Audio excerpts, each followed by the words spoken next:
క్రీస్తు ప్రభుని యందు మిక్కిలి ప్రియమైన సహోదరి సహోదరులారా, దేవుని బిడ్డలారా, ఈరోజు యావత్ కథోలిక శ్రీ సభతో కలిసి మనమందరం కూడా క్రీస్తు మోక్షారోహణ పండుగను మనం కొనియాడుతూ ఉన్నాం. ఈ క్రీస్తు మోక్షారోహణ పండుగ ఒక అద్భుతమైనటువంటి, మనకు ఆధ్యాత్మికమైనటువంటి జీవితానికి ఎంతో దోహదపడేటువంటి పండుగ ఈరోజు పండుగ, the ascension of our Lord into heaven. ఈ విధంగా యేసుక్రీస్తు ఉత్థానమైన తర్వాత 40 రోజులు కూడా అపోస్తలులతో పాటు ఉండి, విశ్వాసులతో పాటు ఉండి, అపోస్తలుల యొక్క విశ్వాసాన్ని బలపరిచి అనేక దర్శనాల ద్వారా అనేక చోట్ల ఆయన వారికి కనిపించి, నేను మరణాన్ని జయించాను, సమాధిని ఓడించాను, సైతాన్ని ఓడించాను అని రూఢి చేస్తూ ధృవీకరిస్తూ యేసుక్రీస్తు తన యొక్క పునరుత్థానాన్ని వారికి పదే పదే వాగ్దాటిగా ఆయన చేస్తూ ఉన్నాడు. కాబట్టి 40 రోజులు ఉత్థాన క్రీస్తు ఈ భూలోకంలో ఉండి అపోస్తలుల యొక్క అవిశ్వాసం తీసివేసి విశ్వాసాన్ని బలపరిచాడు. మళ్ళీ 40 రోజులు అయిపోయిన తర్వాత ఈరోజు మోక్షానికి ఆరోహణమై వెళుతున్నాడు యేసుక్రీస్తు. కాబట్టి ప్రియబిడ్డలారా, సహోదరి సోదరులారా, ఈ మోక్షారోహణ పండుగను కొనియాడేటువంటి మనమందరం కూడా, ఈనాటి ఆదివారం ప్రసంగాన్ని ధ్యానం చేసే మనమందరం కూడా ఈ ఉపోద్ఘాతంలో ముఖ్యమైన విషయాల్ని మనం ధ్యానం చేద్దాం. ముఖ్యమైనటువంటి 4 విషయాలు మనం ధ్యానం చేద్దాం ఉపోద్ఘాతంలో. ముందుగా ఏంటంటే ప్రియబిడ్డలారా, సహోదరి సోదరులారా, యేసుక్రీస్తు తన యొక్క పర్సనల్ ఎర్త్లీ మినిస్ట్రీని పరిపూర్తి చేసుకుని ఆయన పరలోక రాజ్యానికి వెళ్ళి ఒక నూతనమైనటువంటి హెవెన్లీ మినిస్ట్రీని ఆయన చేపడుతూ ఉన్నాడు. ఎర్త్లీ మినిస్ట్రీని ఈ భూలోకములో తండ్రి దేవుడు అప్పగించినటువంటి సువార్త పరిచర్య, రక్షణ బాధ్యత ఆయన పూర్తి చేసుకుని సంపూర్తిగా ఆయన పరలోక రాజ్యానికి వెళ్ళి మళ్ళీ ఇంకొక నూతనమైనటువంటి హెవెన్లీ మినిస్ట్రీ, పరలోక పరిచర్యను ఆయన ప్రారంభిస్తూ ఉన్నాడు. అయితే ఈ పరలోక పరిచర్య ఏంటి, హెవెన్లీ మినిస్ట్రీ అంటే ఏంటి అనేది ప్రసంగంలో ముందుకెళ్ళిన తర్వాత మళ్ళీ మీకు వివరిస్తాను. కాబట్టి ఇక్కడ ఎర్త్లీ మినిస్ట్రీ పూర్తయింది, హెవెన్లీ మినిస్ట్రీ ప్రారంభిస్తూ ఉన్నాడు మోక్షారోహణ క్రీస్తు భగవంతుడు. అది మొదటి విషయం. మరి రెండో విషయం ఏంటంటే ప్రియబిడ్డలారా, యేసుక్రీస్తు మనుష్యావతారము చెందినటువంటి సందర్భంలో ఆయన తన యొక్క దైవత్వాన్ని ప్రక్కన పెట్టి పరిపూర్ణమైన మానవుడిగా ఈ లోకంలో ఉదయించాడు, శరీరధారిగా ఈ లోకంలో ఉదయించాడు. మరి ఇప్పుడు తన యొక్క రక్షణ కార్యాన్ని ముగించిన తర్వాత పరలోక రాజ్యానికి వెళుతూ ఆయన తండ్రి దేవుడు తనకి ఇచ్చినటువంటి మహిమను, the divinity and the glory and the honour మరలా స్వీకరిస్తూ ఉన్నాడు యేసుక్రీస్తు పరిపూర్ణంగా. అదే విషయాన్ని పండిత పౌలు గారు చక్కగా చెప్తున్నారు. ఫిలిప్పీ పత్రికలో మనం చూస్తూ ఉన్నాం. అందువల్లనే దేవుడు ఆయనను అత్యున్నతమైన లేవనెత్తి అన్ని నామముల కంటే ఘనమగు నామమును ఆయన ప్రసాదించెను. గమనించండి ఇక్కడ. కాబట్టి యేసుక్రీస్తు చేసినటువంటి ఈ రక్షణాత్మకమైనటువంటి కార్యం,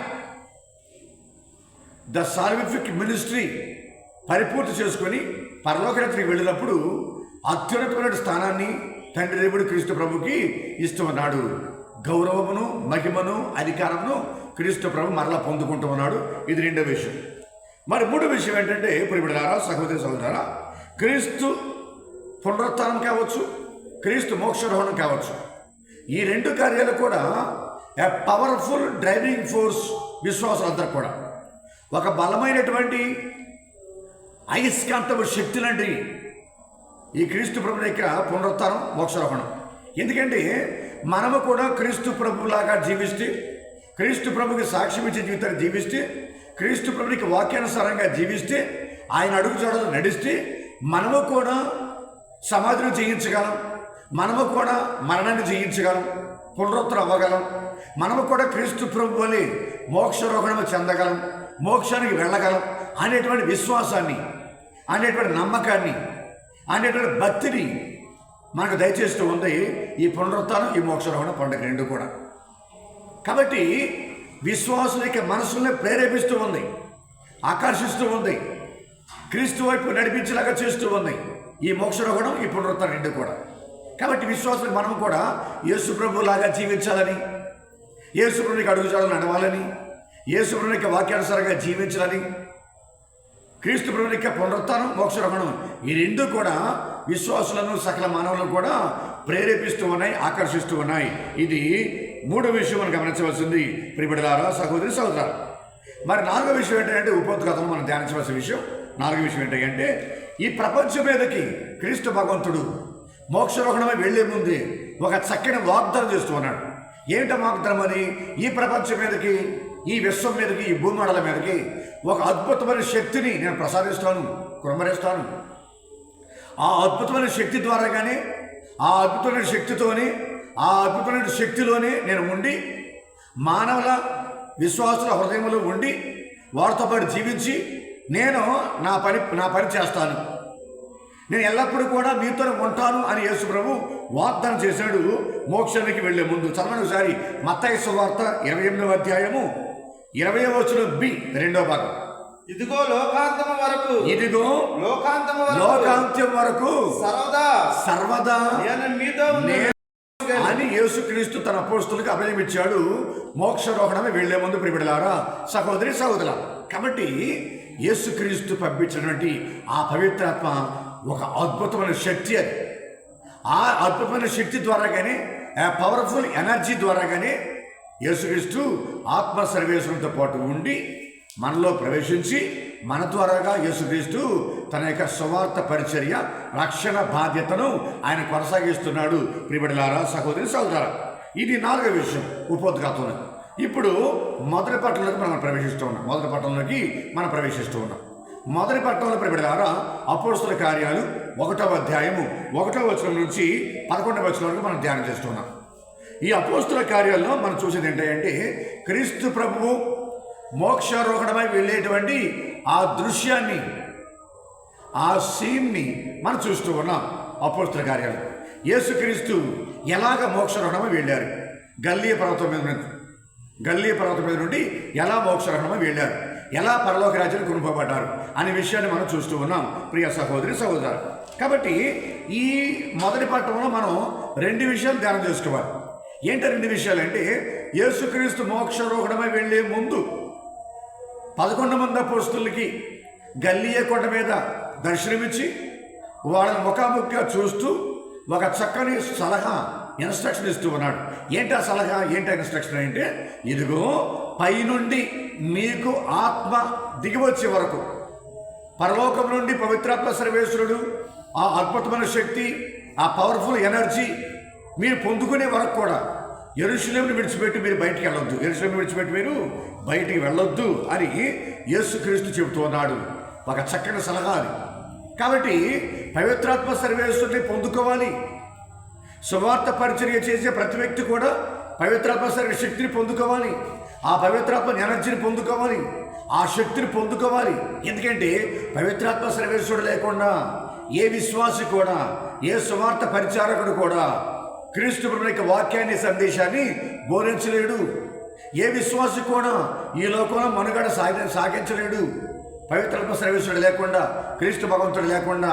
చదవండి ఒకసారి యోహాను సువార్త 15వ అధ్యాయము 5వ వచనం 2వ భాగం. ఏలైనా నేను లేక మీరు ఏమీ చేయజాలరు. పవిత్రాత్మ సర్వేశ్వరుడి ద్వారాగా యేసుక్రీస్తు మనతో ఉండి, మనలో ఉండి, మన ద్వారాగా తన రక్షణ బాధ్యతను, సువార్త పరిచర్యను కొనసాగిస్తూ ఉన్నాడు. అది ప్రియబిడ్డలారా మొదటి విషయం. మొదటి పట్టణంలో మనం ధ్యానం చేయవలసినటువంటి విషయంలో మొదటి విషయం అన్నమాట. యేసుక్రీస్తు ఒక చక్కని సలహా, సూచన, ఇన్స్ట్రక్షన్ ఇస్తూ ఉన్నాడు.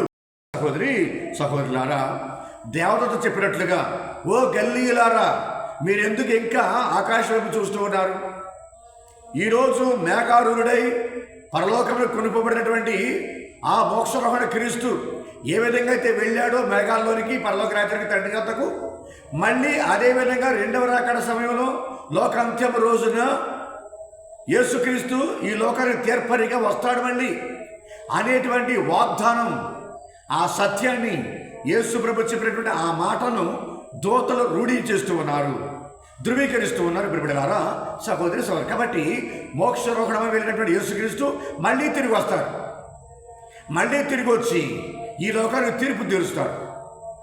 ఈ లోకానికి తీర్పు తీర్చి మంచివారికి పరలోక రాజ్యాన్ని, చెడ్డవారికి నరకాన్ని ఆ భగవంతుడు ప్రసాదిస్తూ ఉన్నాడు అనే విషయాన్ని రెండో పట్ల మనం ధ్యానం చేస్తూ ఉన్నాం ప్రియబిడ్డలారా, సహోదరి సహోదరులారా. కాబట్టి ఈ రెండో పట్ల మనం చూసేటువంటి ఒక చక్కని విషయం ఏంటంటే ప్రియబిడ్డలారా, అపోస్తలులు ముఖాముఖిగా యేసు ప్రభువుని దర్శించుకున్నారు.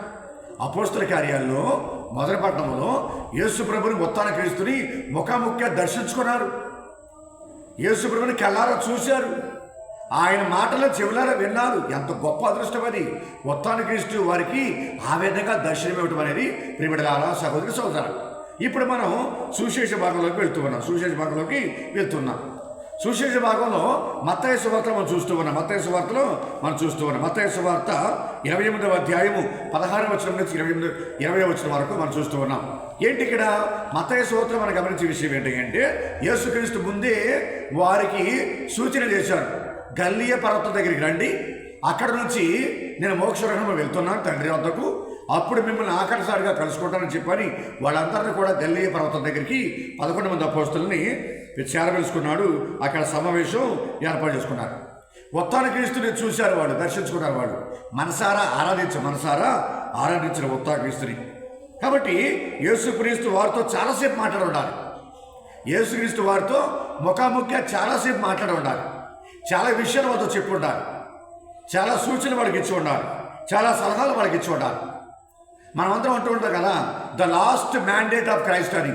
ఏంటో లాస్ట్ మ్యాండేట్ ఆఫ్ క్రైస్ట్?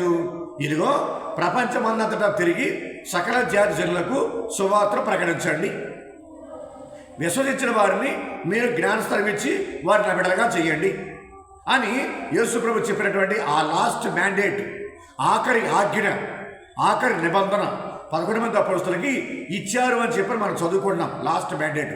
కానీ ఇక్కడ ఆ ఒక్క ఆజ్ఞ ఎవరా? యేసుక్రీస్తు.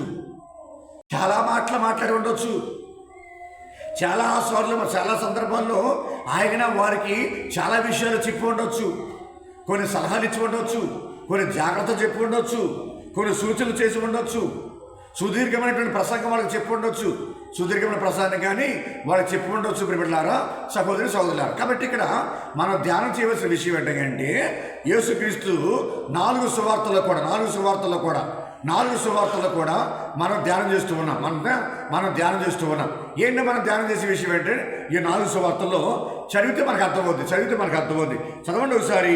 లూకా సువార్త 24వ అధ్యాయము 47వ వచనం నుంచి 49వ వచనం వరకు చదవండి ఒకసారి. యెరూషలేము మొదలుకొని సకల జాతులకు ఆయన పేరిట హృదయ పరివర్తనమును పాప క్షమాపణమును ప్రకటింపబడవలెనని రాయబడి ఉన్నది. వీటన్నిటికీ మీరే సాక్షులు. ఇదిగో నా తండ్రి చేసిన వాగ్దానమును మీకు అనుగ్రహించుచున్నాను. కానీ మీరు పైనుండి శక్తిని పొందునంత వరకు నగరంలోనే ఉండండి. గమనించండి, ఇక్కడ యేసుక్రీస్తు ద లాస్ట్ మ్యాండేట్, ప్రపంచమంతటా తిరిగి సకల జాతి జనులకు సువార్త ప్రకటించండి అని చెప్పింది వాస్తవమే. కానీ ఆ ఒక్క మాటే కాదు, ఇంకా చాలా విషయాలు చెప్తున్నాడు. ఇక్కడ మత్తయి సువార్తలో మనం చదువుకున్నాం, లూకా సువార్తలో మనం చదువుకున్నాం కదా. ఇక్కడ కొత్తగా ఏమొస్తుంది? హృదయ పరివర్తన చెందాలి అందరూ కూడా, పాపక్షమాపణ అందరూ కూడా పొందుకోవాలి. మీ 11 మంది అపోస్తలులు నాకు సాక్షులుగా ఉండాలి అని యేసుప్రభు చెబుతూ వారిని బెతానియా గ్రామం వరకు కూడా నడిపించుకుని తీసుకెళ్తున్నాడు. యేసుప్రభు వాళ్ళని. అంటే యేసుప్రభు మాట్లాడుతూ ఉన్నారు.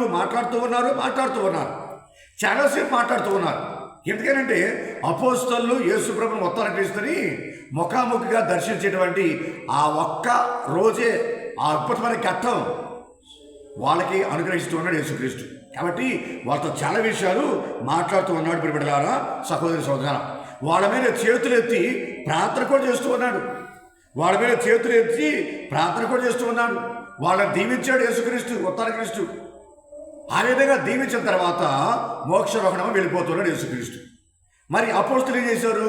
ఆనందంగా సంతోషంగా యెరూషలేముకు వచ్చి దివారాత్రములు కూడా ఆ ప్రభువుని స్తుతిస్తూ ధ్యానిస్తూ ఆయన ఆరాధిస్తూ ఉన్నారు. ప్రియబిడ్డలారా, సహోదరి సహోదరులు, ఈ విషయాన్ని మన లోకాసు సువార్తలోనే మనం తెలుసుకుంటూ ఉన్నాం. ఒకసారి యోహాను సువార్త 20వ అధ్యాయము 21వ వచనం నుంచి కూడా 21వ వచనం నుంచి కూడా మనం చూస్తూ ఉన్నాం. యేసుక్రీస్తు పేతురు గారితో మాట్లాడే సందర్భం. యేసు మరలా వారితో మీకు శాంతి కలుగును గాక. నా తండ్రి నన్ను పంపించినట్లు నేను మిమ్మల్ని పంపుచున్నాను అని పలికెను. తర్వాత అటుల పలికిన ఆయన వారి మీద శ్వాస ఊది పవిత్రాత్మను పొందుడు. ఎవరి పాపములైనను మీరు క్షమించిన ఎడల అవి క్షమింపబడు. గమనించండి, ఇక్కడ చదవండి ఒకసారి యోహాను సువార్తలోని 21వ అధ్యాయంలో మనం చూస్తున్నాం. ఏమిటది? పేతురు గారితో మాట్లాడుతూ ఉన్నాడు. ఈ సందర్భం కూడా ఉత్థాన క్రీస్తు మోక్షారోహణమై వెళ్ళే సందర్భం ఇది కూడా. మోక్షారోహణమైన వెళ్లే ముందే పేతురు గారితో మాట్లాడుతూ ఉన్నాడు. ఏం మాట్లాడుతూ ఉన్నాడు? యోహాను పుత్రుడైన సీమోను, నీవు నన్ను వీరందరికంటే ఎక్కువగా ప్రేమించున్నావా అని అడిగాడు 3 సార్లు. పేతురు గారు అన్నారు 3 సార్లు కూడా, అవును ప్రభువా, నీకు సమస్తము కూడా తెలుసు కదా, నేను మిమ్మల్ని అందరికంటే ఎక్కువగానే ప్రేమిస్తున్నాను అని సమాధానం చెప్పారు. అదే ప్రశ్న 3 సార్లు కూడా అడిగాడు యేసుప్రభు. పేతురు గారు 3 సార్లు సమాధానం చెప్పారు. అప్పుడు యేసుప్రభు ఏమన్నారు? నా గొర్రె పిల్లను మేపుము. ఇంకో మాట ఏమన్నారు? నా గొర్రె పిల్లను కాయుము. Shepherd my sheep and feed my sheep అని పేతురు గారికి యేసుప్రభు ఇచ్చినటువంటి ఒక ఆజ్ఞ, ఒక బాధ్యత, ఒక కర్తవ్యం. శ్రీసభ విషయంలో, విశ్వాస విషయంలో మొదటి పరిశుద్ధ పాప గారిగా పేతురు గారు యేసుప్రభునికి రాయబారిగా ఈ భూలోకల బాధ్యతలు స్వీకరిస్తూ ఉన్నాడు. ప్రియబిడ్డలారా, సహోదరులారా, కాబట్టి ఇక్కడ కూడా మనం గమనించే విషయం ఏంటంటే, యేసుక్రీస్తు మోక్షలోకమై వెళ్లే ముందు పేతురు గారితో కూడా మాట తీసుకుంటున్నాడు. వాగ్దానం స్వీకరిస్తూ ఉన్నాడు. పేతురు గారి యొక్క వాగ్దానం, నేను మీ గొర్రె పిల్లను మేపుతాను, నేను మీ గొర్రెలను కాస్తాను అనేటువంటి విషయాన్ని పేతురు గారు రూఢి చేస్తూ ఉన్నారు. ప్రియబిడ్డలారా, సహోదరులారా, ఇది కూడా మోక్షలోకమై వెళ్లే ముందే పేతురు గారితో మాట్లాడిన సందర్భం ఇది. అలాగే ప్రియబిడ్డలారా, చదవండి ఒకసారి మార్కు సువార్త 16వ అధ్యాయము 15వ వచనం నుంచి 18వ వచనం వరకు కూడా ఇది కూడా మోక్షరోహణము చెందేటువంటి యేసుక్రీస్తు పలికిన మాటలు ఇవి కూడా చదవండి. మరియు ఆయన వారితో ఇట్లా పలికెను, మీరు ప్రపంచమంతటా తిరిగి సకల జాతి జనులను సువార్తను బోధించండి. విశ్వసించి జ్ఞానస్నానం పొందువారు రక్షింపబడును. విశ్వసింపని వారికి దండన విధింపబడును. విశ్వసించువారు ఈ అద్భుత శక్తులను పొందుదురు. నా నామమున దయ్యములను వెళ్ళగొడతారు, అన్య భాషలు మాట్లాడతారు, పాములను ఎత్తి పట్టుకుంటారు, ప్రాణాపాయమైనటువంటి ఏ విషయాన్ని మీరు త్రాగినా గానీ మీకు హాని కలగదు. మీరు రోగులను కూడా స్వస్థపరుస్తారు అనేది ఇక్కడ యేసుప్రభు యొక్క వాగ్దానం. కాబట్టి ఇక్కడ యేసుప్రభు మోక్ష మాట మాట్లాడిన 11 మంది అపోస్తలులతో చాలా విషయాలు మాట్లాడి ఉన్నారు. ఇప్పుడు మనం చదువుకున్నాం కదా, మత్తయి సువార్త నుండి, మార్కు సువార్త నుండి, లూకా సువార్త నుండి, యోహాను సువార్త నుండి చాలా విషయాలు మోక్షరోహణమై వెళ్లే ముందు అపోస్తలులతో మాట్లాడిన విషయాలన్నీ కూడా వారు ఈ లోకంలో జీవించాలి, యేసుకి సాక్షిగా ఉండాలి, క్రీస్తుకు సాక్షులుగా ఉండాలి, వేద సాక్షులుగా మరణించాలి, ఆయన పరిచర్యకు వాళ్ళే సాక్షులుగా ఉంటారు, యేసు ప్రభువు యొక్క జీవితానికి వాళ్ళే సాక్షులుగా ఉంటారు, సజీవమైన సాక్షులుగా వాళ్ళు ఉండాలి. అటువంటప్పుడు యేసుక్రీస్తు చాలా విషయాలు వాళ్ళతో మాట్లాడి ఉన్నాడు. యేసుక్రీస్తు ప్రియబిడ్డలారా, సహోదరులు. కాబట్టి ఈనాటి 3 పట్టణాల నుంచి కూడా కొన్ని ఆధ్యాత్మిక విషయాలు, ఆ విషయాలు మనం ధ్యానం చేసుకోవాలి. కొన్ని ఆధ్యాత్మికమైనటువంటి అంశాలు మనం ధ్యానం చేసుకుందాం. ఏమిటో ఆధ్యాత్మిక అంశాలు అంటే ప్రియబిడ్డలారా, మనం చూస్తున్నాం కదా, మొదటి ఆధ్యాత్మికమైన అంశం the spiritual lesson that we can draw from these 3 the scriptural readings. ఏంటంటే మొదటి విషయం ఏంటంటే, మొదటిది మార్కు సువార్త 16వ అధ్యాయము 19వ వచనం అన్నమాట. ఒకసారి ఈ విధముగా మార్కు సువార్త 16:19 ఈ విధముగా ప్రభు అయిన యేసు వారితో పలికిన పెదప వారితో ఈ విషయాలు పలికిన పెదప పరలోకమునకు కొనుపోబడి దేవుని కుడి ప్రక్కన కూర్చుండెను. ఆకండి అక్కడ. ఈ విషయాలన్నీ కూడా చెప్పిన తర్వాత మత్తయి సువార్తలో, మార్కు సువార్తలో, లూకా సువార్తలో, యోహాను సువార్తలో అనేకమైన విషయాలు, అనేకమైన సూచనలు, అనేకమైన సలహాలు, అనేకమైన జాగ్రత్తలు, ఆజ్ఞలు,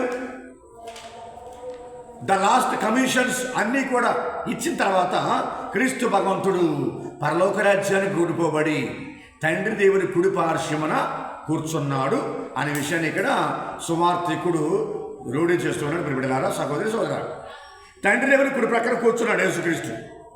ఏంటి అసలు తండ్రి దేవుని కుడి ప్రక్కన? రైట్ సైడ్ అంటే ఏంటంటే రైట్ సైడ్ అనేది ప్రియబిడ్డలారా, సహోదరి సోదరా, అది ఒక గౌరవానికి, హోందాతనానికి, అధికారానికి సూచన. రైట్ సైడ్ అనేటువంటి ఆ ప్లేసు. చదవండి ఒకసారి కీర్తనల గ్రంథము 110వ కీర్తన 1వ వచనం. ప్రభు నా ప్రభువుతో ఇట్లు పలికెను, నేను మీ శత్రువులను నీకు పాదపీఠముగా చేయు వరకు నీవు నా కుడి పార్శ్వమున ఆసీనుడవు కమ్ము. గమనించండి, ఇక్కడ యేసుక్రీస్తు పలికిన మాటలు ఇవి. ప్రభు తండ్రి, నేను నీ శత్రువులన్నిటినీ కూడా, ఈ లోకాన్ని పట్టి పీడించినటువంటి ఈ సాతాను శక్తులన్నిటినీ కూడా నీ పాదాక్రాంతం చేసే వరకు నా కుడి పార్శ్వమున కూర్చోటము వాక్యం చెప్తుంది. చదవండి ఒకసారి పేతురు గారు రాసిన మొదటి లేఖ 3వ అధ్యాయము 22వ వచనం చదవండి. ఆయన పరలోకమును చేరి దేవుని కుడి పార్శ్వమున ఆసీనుడై ఉన్నాడు. దేవదూతలను అధికారులను శక్తులను ఆయనకు లోబడి ఉన్నవి. గమనించండి, ఇక్కడ యేసుక్రీస్తు మోక్షరోహణ క్రీస్తు తండ్రి దేవుని కుడి పార్శ్వమున ఆసీనుడై ఉన్నాడు సింహాసనం మీద. సకల శక్తులు ఆయనకు లోబడి ఉన్నాయి. దోతలు, పునీతులు, సర్వనసులు, ఈ విశ్వమందర సకల శక్తులు ఆ యేసు ప్రభునికి మోక్షరోహణ క్రీస్తుకు లోబడి ఉన్నాయి అనే విషయాన్ని మనం ఇక్కడ గమనిస్తున్న ప్రియబిడ్డలారా, సహోదరి సహోదరు. కాబట్టి ఇక్కడ నీతిమంతుడైనటువంటి రాజు, ద కింగ్ ఆఫ్ రైచియస్నెస్, శాంతి కాముకుడైన రాజు, ద కింగ్ ఆఫ్ పీస్. కాబట్టి నీతిమంతమైన రాజు, శాంతికి రాజు అయినటువంటి యేసుక్రీస్తు పరలోక రాజ్యానికి వెళ్ళి దేవుని కుడిపార్శ్వమున కూర్చున్నాడు అనే విషయాన్ని ఇక్కడ మనం గమనిస్తూ ఉన్నాం ప్రియబిడ్డలారా, సహోదరి సహోదరులు. కాబట్టి చదవండి ఇంకొక వచనం. హెబ్రీ పత్రిక 7వ అధ్యాయం 2వ వచనం చదవండి. తన వద్దనున్న సర్వస్వము నుండి 10వ వంతును అబ్రహామునకు ఆయన ఇచ్చెను. మెల్కీసెదెకు పేరునకు నీతిమంతుడకు రాజు. గమనించండి, ఇక్కడ మెల్కీసెదెకు యాజక క్రమమున యేసుక్రీస్తు ఆయన ఒక ప్రధాన యాజకుడిగా, నీతిమంతమైన రాజుగా, శాంతికి రాజుగా ఆయన మోక్షారోహణమే వెళుతూ ఉన్నాడు ప్రియబిడ్డలారా, సహోదరి సహోదరులారా. కాబట్టి ఇక్కడ మనము గమనించేటువంటి ఆధ్యాత్మిక విషయాల్లో మొదటి విషయం ఏంటంటే ప్రియ సహోదరి సహోదరులారా, దేవుని కుడి పార్శ్వమున కూర్చున్నాడు మోక్షానికి ఆరోహణమే వెళ్ళినటువంటి యేసుక్రీస్తు. అది మొదటి విషయం. మరి రెండో విషయం ఏంటంటే మనము కూడా పరలోక రాజ్యంలో సింహాసనాల మీద కూర్చుంటాము. ఇది రెండో విషయం. మనము కూడా క్రీస్తు నమ్మినట్లయితే, క్రీస్తు ప్రభుని విశ్వాసం వచ్చినట్లయితే, క్రీస్తుని సువార్తానుసారం జీవించినట్లయితే, పవిత్రాత్మ సర్వేశ్వరుల నడిపింపులో మనం నడుస్తున్నట్లయితే కనుక, క్రీస్తుకు సాక్షులుగా జీవిస్తే కనుక మనము కూడా క్రీస్తు ప్రభుతో పాటు సింహాసనం మీద కూర్చుంటాము, సింహాసనాశీలం అవుతాము మనము కూడా అనే విషయాన్ని ఇక్కడ మనం రెండవదిగా మనం గమనిస్తూ ఉన్నాం. ప్రియ సహోదరి సహోదరు, చదవండి ఒకసారి దర్శన గ్రంథము 3వ అధ్యాయము 12వ వచనం చదవండి. దర్శనం 3:12. గెలుపొందిన వారిని నా దేవుని ఆలయమునకు మూలస్తంభము ఇక ఎన్నటికీ అతడు దానిని విడువడు. అతనిపై నా దేవుని యొక్క నామమును లిఖింతును. ఆగండి, అక్కడ అలాగే 3వ అధ్యాయం 21 వచ్చింది చదవండి. గెలుపొందిన వారికి గెలుపొందిన వారిని నా సింహాసనమున నాతో కూర్చుండు అర్హతను అనుగ్రహింతును. నేను అనుగ్రహిస్తాను. చదవండి ఇక్కడ. కాబట్టి ఇక్కడ ఈ 2 విషయాలు కూడా మనం గమనించే విషయం ఏంటంటే యేసుక్రీస్తు మోక్షారోహణం వెళ్ళిన తర్వాత తండ్రి దేవుని కుడిపార్శ్వమున కూర్చున్నాడు, అధికారాన్ని పొందుకున్నాడు, గౌరవాన్ని పొందుకున్నాడు, మహిమను పొందుకున్నాడు. యేసుక్రీస్తు కుడిపార్శ్వమున కూర్చుంటాం. అలాగే యేసయ్యను అనుసరించిన మనమందరం కూడా, యేసయ్యను విశ్వసించే మనమందరం కూడా, యేసయ్య అడుగుజాడలు నడుస్తున్న మనమందరము కూడా, పవిత్రాత్మ సర్వేశ్వరుల నడిపింపులో జీవించే మనమందరము కూడా అలాగే యేసు ప్రభుతో పాటు సింహాసనంలో కూర్చునేటువంటి అవకాశాన్ని, అర్హతని, అటువంటి భాగ్యాన్ని ఆ మోక్షారోహణ క్రీస్తు మనకు దయచేస్తారు అనేది 2 విషయం మనం గమనిస్తూనే ప్రియబిడ్డలారా, సహోదరి సహోదరులారా. మరి 3వ విషయం ఏంటంటే మోక్షారోహణ క్రీస్తు నూతనమైనటువంటి పరలోక రాజ్యపు పరిచర్యను, బాధ్యతను చేపడుతున్నాడు. మన ఉపోద్ఘాతలు తెలుసుకున్నాం కదా. ఎర్త్లీ మినిస్ట్రీని ప్రక్కన పెట్టేసి పూర్తి చేసుకుని సంపూర్ణంగా పూర్తి చేసి హెవెన్లీ మినిస్ట్రీని, పరలోక రాజ్యపు నూతన పరిచర్యను యేసు ప్రభు స్వీకరిస్తున్నాడు. ఏంటి పరలోక రాజ్యంలో ఆయన చేసేటువంటి నూతన పరిచర్య అని మనం ఆలోచిస్తే కనుక క్రీస్తు భగవంతుడు 2 విధాలుగా నూతనమైనటువంటి పరలోక రాజ్యపు పరిచర్యని చేస్తున్నాడు. The heavenly ministry Jesus is going to start today. ఈ రోజు నుంచి కూడా పరలోక రాజ్యంలో నూతనమైన పరిచర్య ఆయన ప్రారంభిస్తున్నాడు. ఏంటి ఆ నూతనమైన పరిచర్య అంటే మొదటి పరిచర్య ప్రధాన యాజకుడిగా as a high priest he is exercising his priestly ministry.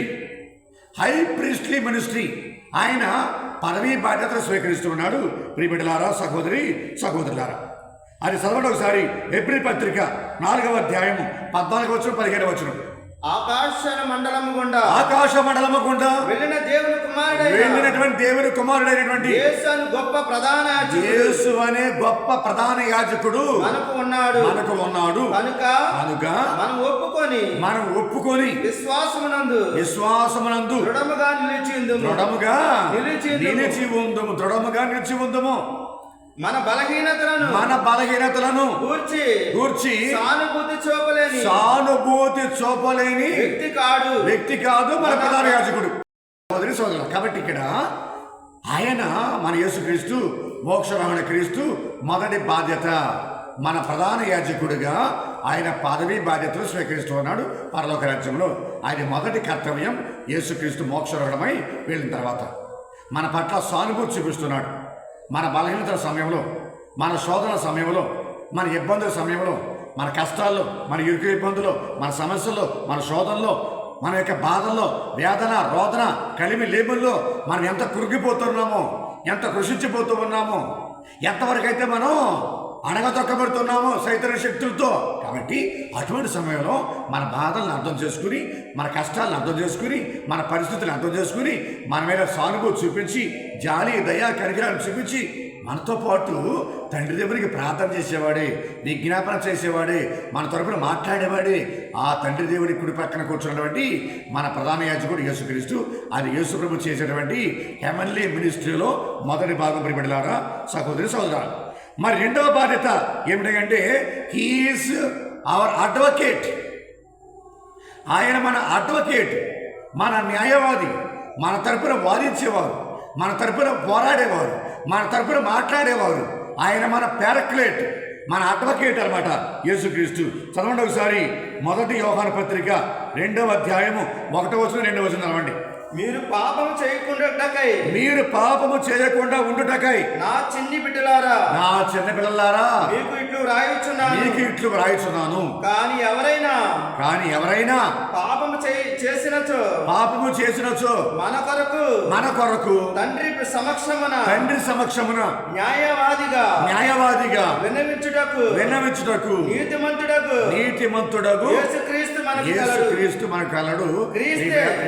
సహోదరి సహోదరులారా, మన కొరకే మన పొరపాట్లు, తప్పిదములు, శోధనలకు, వేదనలకు లోనై, ఈ లోకములో చిక్కులు చికాకులకు లోనై, సైతాను ప్రభావాలకు లోనై, ఈ లోక పోకడలకు లోనై అనేకమైన సందర్భాల్లో తొట్టులు పడినప్పుడు, పాపములో శోధనలో పడిపోయినప్పుడు, మన తరపున మాట్లాడటానికి, మనల్ని బలపరచడానికి మనకంటూ ఒక న్యాయవాది ఉన్నాడు యేసుక్రీస్తు, ఒక అడ్వకేట్ మన తరపున మాట్లాడటానికి. కాబట్టి నిరుత్సాహపడకండి, నీరసించిపోకండి, దిగులు పడబాకండి, కుమిలిపోకండి. క్రీస్తు ప్రభు మనకున్నాడు, మన ప్రధాన యాజకుడు, తండ్రి దేవుని కుడి పార్శ్వమున. ఈ రెండు బాధ్యతలను యేసుక్రీస్తు పరలోక రాజ్యంలో న్యూ హెవెన్లీ మినిస్ట్రీని యేసు ప్రభు ప్రారంభిస్తున్నాడు. ప్రియబిడ్డలారా, సహోదరి సోదరులారా, responsibilities, the roles to be played, అటువంటి బాధ్యత మనకు అప్పగిస్తున్నాడు యేసుక్రీస్తు. ఏంటా బాధ్యతలు? మోక్షరోహణ క్రీస్తు ఇచ్చినటువంటి బాధ్యతలు ఏంటంటే, మొదటి బాధ్యత సువార్త ప్రకటించడం, preaching the good news, evangelising the good news, సువార్త ప్రకటన. ఇది మనం చేయవలసిన మొదటి బాధ్యత. ఇది మనం చేయవలసినటువంటి మొదటి బాధ్యత. జ్ఞానస్థానం పొందుకున్న ప్రతి ఒక్కరు కూడా సువార్థికులుగా మారాలి. క్రీస్తునందు జ్ఞానస్థానం పొందుకున్న ప్రతి ఒక్కరు కూడా సువార్త బోధించాలి, సువార్త పరిచారకులుగా ఉండాలి. ప్రపంచమంతటా తిరిగి సకల జాతిజనులకు సువార్తను బోధించండి, నా బిడ్డలుగా చేయండి, నా శిష్యులుగా చేయండి అని యేసుక్రీస్తు, మోక్షరోహణ క్రీస్తు చెప్పినటువంటి ఆజ్ఞ, కట్టడ, నిబంధన, the commission, the greatest commission. కాబట్టి సువార్తను మనం ప్రకటించాలి ప్రపంచమంతటా. కాబట్టి ఈ ప్రపంచమంతా కూడా సువార్త వ్యాపించాలి. అది మనం చేయవలసినటువంటి ప్రధానమైన కర్తవ్యం. ప్రియబిడ్డలారా, సహోదరి సహోదరు. కాబట్టి ఇక్కడ పునీత పౌలు గారిని తీసుకుందాం. పునీత పౌలు గారు ఒక మాట అంటారు సువార్త పరిచర్య గురించి. మొదటి కొరింథీ పత్రిక 9వ అధ్యాయం 16వ చూద్దామండి. సువార్తను బోధించుచున్నంత మాత్రాన నాకు గొప్పలు చెప్పుకొని కారణము లేదు. నిజమునకు సువార్తను ప్రకటించుచు ప్రకటించేటువంటి ఆవశ్యకత నాపై మోపబడి ఉన్నది.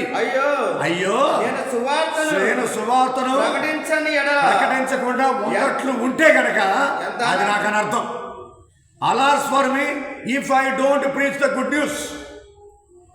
ఒక సువార్త పరిచారకుడిగా, ఒక జ్ఞానస్థానం పొందినటువంటి విశ్వాసిగా నువ్వు సువార్త పరిచర్య చేయకపోతే కనుక అది నీ జీవితానికి అనర్థం, అది నీ జీవితానికి శాపం, అది నీ జీవితానికి అనర్థం.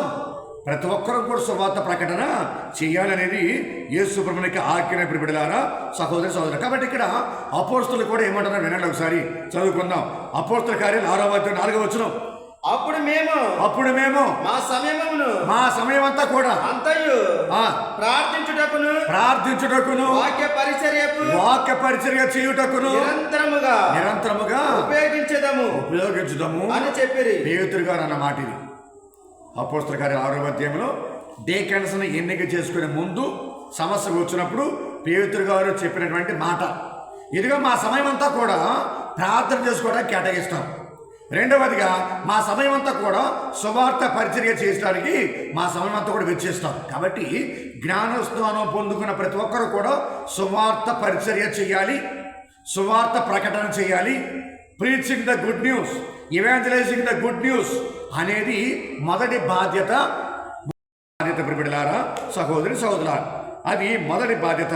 మరి రెండవది ఏంటంటే టీచింగ్ ద గుడ్ న్యూస్. మొదటిదేమో ప్రీచింగ్ మిషన్, రెండవదేమో టీచింగ్ మిషన్. మొదటిదేమో బోధించడం, మొదటిదేమో ప్రకటించడం, సువార్త ప్రకటన మొదటిది. మరి రెండవదేమో సువార్త బోధన. Preaching the good news and teaching the good news. Preaching, teaching ఈ రెండు ఒకటి కాదు. ఒకటేమో సువార్త ప్రకటన, రెండోదేమో సువార్త ప్రబోధం, బోధించడం. మొదటిదేమో ప్రీచింగ్ ద గుడ్ న్యూస్ అంటే ఏంటంటే ప్రియబిడ్డలారా, వాక్యములతో బోధించడం. ప్రీచింగ్ త్రూ ద వర్డ్, మాటలతో బోధించడం, ప్రసంగాలతో బోధించడం అది ప్రీచింగ్ ద గుడ్ న్యూస్. మరి టీచింగ్ ద గుడ్ న్యూస్, బోధన, సువార్త బోధన అంటే ఏంటంటే అక్కడ మాటలు ఉండవు, ఇక్కడ ప్రసంగాలు ఉండవు. మనం ప్రతిరోజు జీవించేటువంటి దైనందిన జీవితం ద్వారాగా, ఆదర్శవంతమైన జీవితాన్ని జీవించడం ద్వారాగా మన క్రియలు, మన మాటలు, మన తలంపులు, మన విధానం, మన పద్ధతి, మన నడక ఇవన్నీ కూడా ఒక సువార్త పరిచర్య అవ్వాలి. మన జీవితమే ఒక సువార్త అవ్వాలి. మన జీవితమే ఒక సువార్త ప్రబోధం అవ్వాలి. మన నడకే ఒక సువార్త ప్రబోధం అవ్వాలి. కాబట్టి ఉత్థాన క్రీస్తు, మోక్షరోహణ క్రీస్తు, పవిత్రాత్మ సర్వేశ్వరం ద్వారాగా మనలో ఉంటున్నారు. కాబట్టి మనం క్రీస్తులాగా జీవించాలి. పౌలు గారు ఏమన్నారు? ఎక్కడి నుండి జీవించేది నేను కాదు, కానీ నాలో ఉన్న క్రీస్తే జీవిస్తున్నాడు అనే విషయాన్ని మనం మర్చిపోకూడదు. కాబట్టి అవర్ లైఫ్ విట్నెసెస్, మన జీవితమే ఒక సాక్ష్యంగా ఉండాలి. మన జీవితమే ఒక సాక్ష్యం, మన మాటలే ఒక సాక్ష్యం, మన చేతలే ఒక సాక్ష్యం, మన క్రియలే ఒక సాక్ష్యం, మన తలంపులే ఒక సాక్ష్యం, మన నడకే ఒక సాక్ష్యం సంఘంలో జీవించినప్పుడు.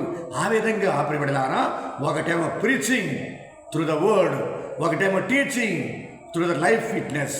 మన జీవిత సాక్ష్యం ద్వారాగా సువార్త పరిచర్య చేయాలని ఇక్కడ యేసుక్రీస్తు అంటూ ఉన్నాడు. ప్రియబిడ్డలారా, సహోదరి సహోదరులారా, కాబట్టి ఇతరులకి మన జీవితం ద్వారాగా సువార్త పరిచర్య చేస్తూ ఆ క్రీస్తు ప్రభుని యొక్క రక్షణ ఫలాలు వాళ్ళకి అందిస్తూ, మనం కూడా ఆ రక్షణ ఫలాలను మనం పొందుకుంటూ క్రీస్తు ప్రభునికి సాక్షులుగా జీవిస్తూ ఆ క్రీస్తు ప్రభు యొక్క అడుగుజాడలు మనం నడుచుకుంటూ ఉంటే ఇక్కడ రెండు, ప్రీచింగ్ అండ్ టీచింగ్, రెండు కూడా మనం చేయగలుగుతాం. రెండు కూడా మన సువార్త పరిచర్యలు చేయగలుగుతాం. ప్రియబిడ్డలారా, సహోదరి సోదరులారా, కాబట్టి ఇక్కడ ఒక విషయం మనం చాలా చక్కగా మనం ధ్యానం చేసుకోవాలి. చదవండి ఒకసారి మత్తయి సువార్త 28వ అధ్యాయం 20వ వచనం చదవండి. ఇదిగో లోకాంతం వరకు సర్వదా నేను మీతో నుందును. తర్వాత వచనం మత్తయి 28:20వ వచనం. మీరు ఈ విషయాలన్నీ కూడా ఆచరింప వారికి బోధించండి. ఆచరింప మీరు వారికి బోధించండి. మీరు ప్రసంగాలు చెప్పడమే కాదు, సంవత్సరాలకు ఒకసారి సువార్త కూడా పెడతమే కాదు, పూజ చేసి వచ్చేయటమే కాదు, ప్రార్థన చేసి వచ్చేయటమే కాదు, ప్రసంగాలు చెప్పేసి వచ్చేయటమే కాదు. ఇంటికి మీరు చెప్పినటువంటి ఆ బోధ, మీరు చెప్పిన ఆ ప్రసంగం, మీరు చెప్పిన క్రీస్తు సువార్త మీ విశ్వాసులు, మీ సంఘస్థులు, మీ విచారణ ప్రజలు అనుసరిస్తున్నారో లేదో ఒకసారి చూడండి. అనుసరిస్తున్నారో లేదో ఒకసారి చూడండి. Please see that they are living the gospel or not, they are following the gospel or not.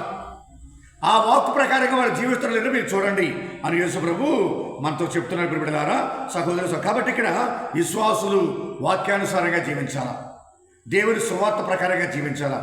అలా జీవిస్తున్నారు లేదో చూసుకోవాల్సిన బాధ్యత సువార్త పరిచారకులది.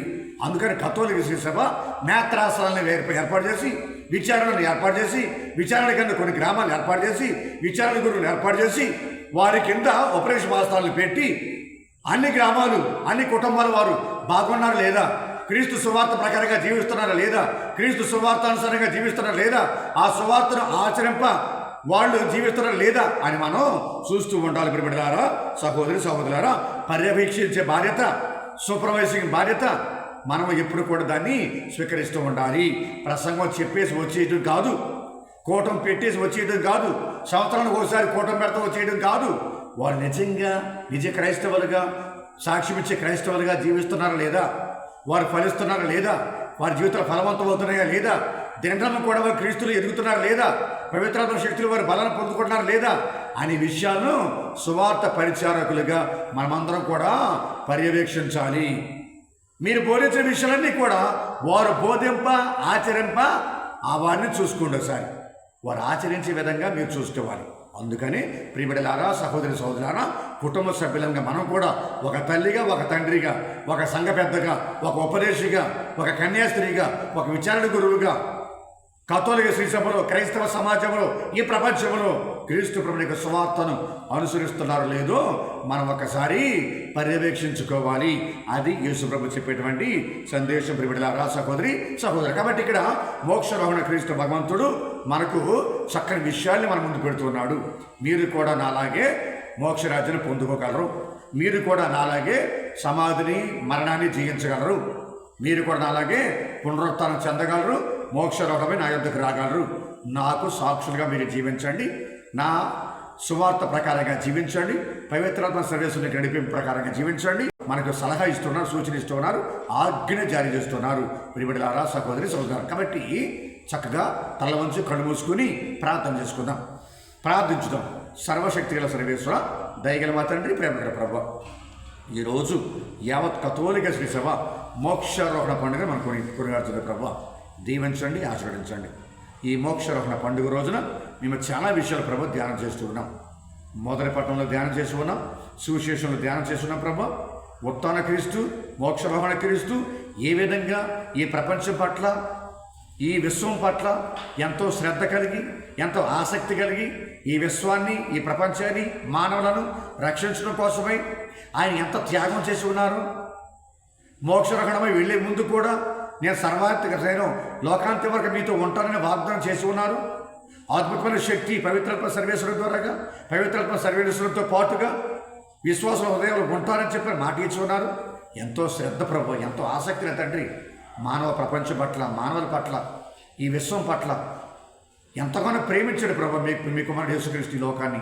కాబట్టి నా తండ్రి, మేము కూడా యేసుక్రీస్తును ఈ లోకానికన్నా ఎక్కువగా, ఈ లోక వ్యామోహాల కన్నా ఎక్కువగా, ఈ లోకంలో దొరికేటువంటి ఆనందాలు, విలాసాలు, ఈ వైభోగాలు వీటన్నిటికన్నా ఎక్కువగా మీ కుమారుని అందరికన్నా ఎక్కువగా ప్రేమించే భాగ్యాన్ని మాకు ఇవ్వండి. మీ కుమారుని యొక్క సందేశం ప్రకారంగా జీవించే భాగ్యాన్ని మాకు ఇవ్వండి. మీ కుమారునికి సాక్ష్యం ఇచ్చే జీవితం జీవించేలాగా మమ్మల్ని దీవించండి. కలకాలం నా తండ్రి, మేము ఎల్లప్పుడూ కూడా యేసు ప్రభుని యొక్క అడుగుజాడలు నడుస్తూ ఆయనకి సాక్ష్యం ఇచ్చే జీవితాన్ని జీవించే భాగ్యం మాకు దయచేయమని, మా కుటుంబాలు దీవించమని, మా సంఘాలను దీవించమని, మా బిడ్డలను దీవించమని, ఈ ప్రపంచంలో శాంతిని, సమాధానం దయచేయమని, ఈ ప్రపంచానికి నీతిని, నిజాయితీని దయచేయమని, ఈ ప్రపంచానికి న్యాయాన్ని, ధర్మాన్ని దయచేయమని ప్రార్థిస్తూ ఉన్నాం. నీతి సూర్యుని యేసుక్రీస్తు, నీతికి రాజైన యేసుక్రీస్తు, శాంతికి రాజైన యేసుక్రీస్తు ఈ ప్రపంచానికి శాంతిని, సమాధానాన్ని, సంతోషాన్ని, ఆనందాన్ని, సహవాసాన్ని, ఓర్పును, సహనాన్ని, ధైర్యమును దయచేయమని ప్రార్థిస్తూ ఉన్నాం. మాకు, మా కుటుంబాలకి మీ దీవెనలు సంపూర్ణంగా దయచేయండి. ఎంతోమంది మా కోసం ప్రార్థన చేయండి. ఎంతోమంది మాకు సంతానం కోసం ప్రార్థన చేయండి. మాకు ఉద్యోగ భాగ్యం కోసం ప్రార్థన చేయండి. కుటుంబంలో శాంతి కోసం ప్రార్థన చేయండి. కుటుంబంలో సమాధానం కోసం మాకు ప్రార్థన చేయండి. కుటుంబ సభ్యులందరూ కూడా ఐకమత్యంగా ఉండేలాగా ప్రార్థన చేయండి. అప్పుల సమస్యల నుంచి బయటకు వచ్చేలాగా ప్రార్థన చేయండి. అనారోగ్య సమస్యల నుంచి బయటకు వచ్చేలాగా ప్రార్థన చేయండి అని ఎంతోమంది ప్రభువా మాకు విజ్ఞాపన చేస్తూ ఉన్నారు. ఈ ఎస్ఎంజే క్రియేషన్స్ యూట్యూబ్ ఛానల్ ద్వారాగా దీవించండి, ఆశీర్వదించండి. ఎవరెవరైతే వారి ప్రార్థన సహాయం కోరుతూ ఉన్నారో అందరినీ కూడా దీవించండి. ఈ వాక్య పరిచర్య ద్వారాగా ఎంతోమంది ప్రభువా రక్షణ పొందుకునే భాగ్యాన్ని దయచేయమని ప్రార్థిస్తూ ఉన్నాం. ఎంతోమంది ప్రభువా మీ కుమారుడు క్రీస్తు ప్రభుని యొద్దకు ఆకర్షితులయ్యే భాగ్యాన్ని దయచేయమని ప్రార్థిస్తూ ఉన్నాం. ఎంతోమందిలో పరలోక రాజ్యంలో చేరుకోవాలి, పరలోక రాజ్యమే నా గమ్యము, పరలోక రాజ్యమే నా డెస్టినేషన్ అనే విధంగా ఆశను, గమ్యాన్ని ఏర్పాటు చేసుకుని ఆ విధంగా జీవించే భాగ్యాన్ని దయచేయమని ప్రార్థన చేసుకుంటూ ఉన్నాం. పవిత్రాత్మ సర్వేశ్వరుడు మా కోసం ప్రార్థన చేస్తూ ఉన్నారని మేము గ్రహిస్తూ ఉన్నాం. పవిత్రాత్మ సర్వేశ్వరుడు మా తరపున ప్రార్థిస్తున్నారని మేము తెలుసుకుంటూ ఉన్నాం. కాబట్టి మా జీవితాన్ని మీకు అంకితం చేస్తూ ఉన్నాం. మా జీవితంలో ఎదురైనటువంటి ప్రతి కష్టం కావచ్చు, నష్టం కావచ్చు, ఇబ్బంది కావచ్చు, శ్రమ కావచ్చు, ఆరోగ్యం కావచ్చు, అనారోగ్యం కావచ్చు, ఏదైనా కానీ మీ మహిమ కోసమే దాన్ని స్వీకరించే భాగ్యం దయచేయమని ప్రార్థన చేస్తూ ఉన్నాం. ఈ వాక్య పరిచర్య ద్వారాగా అనేక మందికి మేలులు, అనేక మందికి స్వస్థతలు, అనేక మందికి రక్షణ భాగ్యం దయచేయమని మా ప్రభువైన యేసుక్రీస్తు ద్వారా ఈ మనవి చేయుచున్నాము తండ్రి. ఆమేన్.